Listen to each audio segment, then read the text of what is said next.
নমস্কার বন্ধুরা, আমি আবার চলে এসেছি। আমি আপনাদের ফ্রেন্ড ছন্দম দে মিউচুয়াল ফান্ড ব্যাপারে আবার একটা নতুন কিছু তথ্য নিয়ে এসেছি। এটাও এসআইপি রিগার্ডেড। এবার একটা কমন কোশ্চেন আছে এসআইপির ক্ষেত্রে যে কখন আমাদের ইনভেস্টমেন্ট করা উচিত, মার্কেট যখন উপরে থাকে না মার্কেট তখন বটমে থাকে। এবার এর সলিউশন অনেকে একটাই বলে থাকে যে মার্কেট তো যখন বটমে থাকে তখনই ইনভেস্টমেন্ট করা উচিত, কারণ যখন মার্কেট বটমে থাকবে তখন আমি বেশি ইউনিট পাবো, তখন বেশি আমার রিটার্নটাও বেশি হবে। এটাই কমন জিনিস আমরা শুনে থাকি। কিন্তু এখানে একটা পার্টিকুলার টার্ম আছে that is call cost of delay. এই কস্ট অফ ডিলেটা এসআইপির ক্ষেত্রে একটা খুব মারাত্মকভাবে কাজ করে। কস্ট অফ ডিলে মানেটা কি? কস্ট অফ ডিলে মানেটা হলো যে অনেকে ভাবে যে আমি যখন সেন্সেক্স একদম টপেতে আছে আমি এখন এই মুহূর্তে ইনভেস্টমেন্ট করব না, যখন মার্কেট পড়ে যাবে তখন আমি ইনভেস্টমেন্ট করব।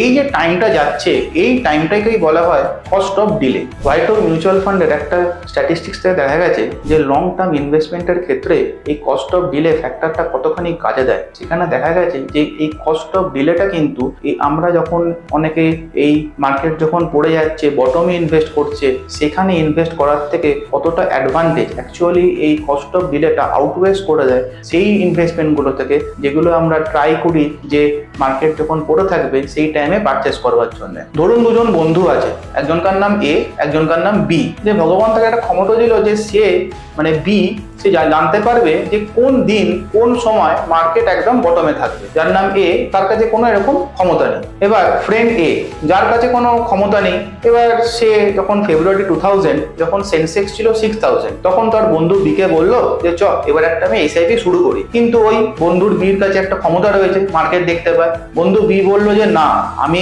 ফেব্রুয়ারি 2000 যখন মার্কেট সেন্সেক্স 6000 আছে আমি এখন ইনভেস্টমেন্ট করবো না, আমি বরঞ্চ সেপ্টেম্বর 2001 ইনভেস্ট করব যখন মার্কেট মোটামুটি 2900 যাবে। এ বললো যে না, আমার তো সেরকম জানি না, ক্ষমতা নেই, আমি বরঞ্চ 2000 আমি ইনভেস্টমেন্টটা করে দিই। আর বি কি করলো 2001 সেপ্টেম্বরে ইনভেস্টমেন্ট করলো। এদের দুজনকার মধ্যে ডিফারেন্স হয়ে গেল 19 মান্থসে, হ্যাঁ 19 মাসের ডিফারেন্স হলো এদের ইনভেস্টমেন্ট পিরিয়ডের জন্য। কিন্তু আজকের প্রেজেন্ট ডেটে এর মার্কেট ভ্যালুয়েশন দেখিয়েছে 2,22 lakh.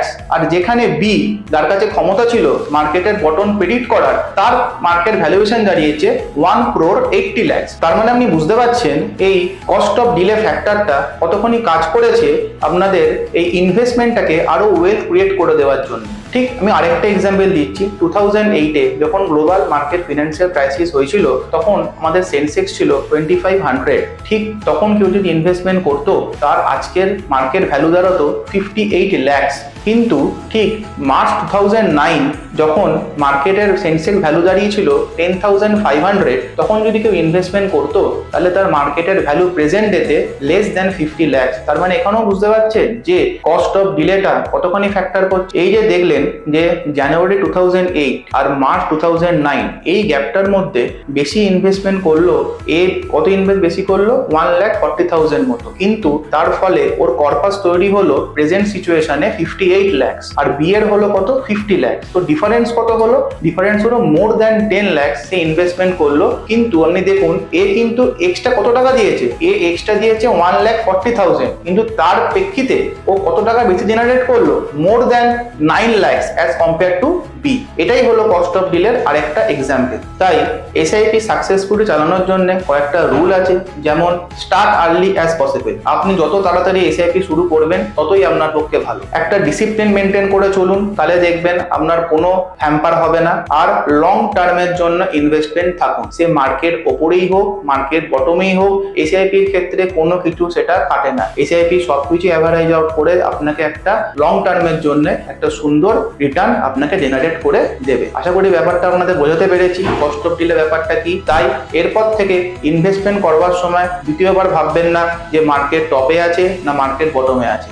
SIP can be done anytime irrespective of the market, either it is a bullish market or it is a bearish market. So keep investing, stay invested. আশা করি আবার দেখা হবে পরের ভিডিওতে। অনেক অনেক ধন্যবাদ, নমস্কার। Mutual fund investments are subject to market risk. Read all scheme related documents carefully.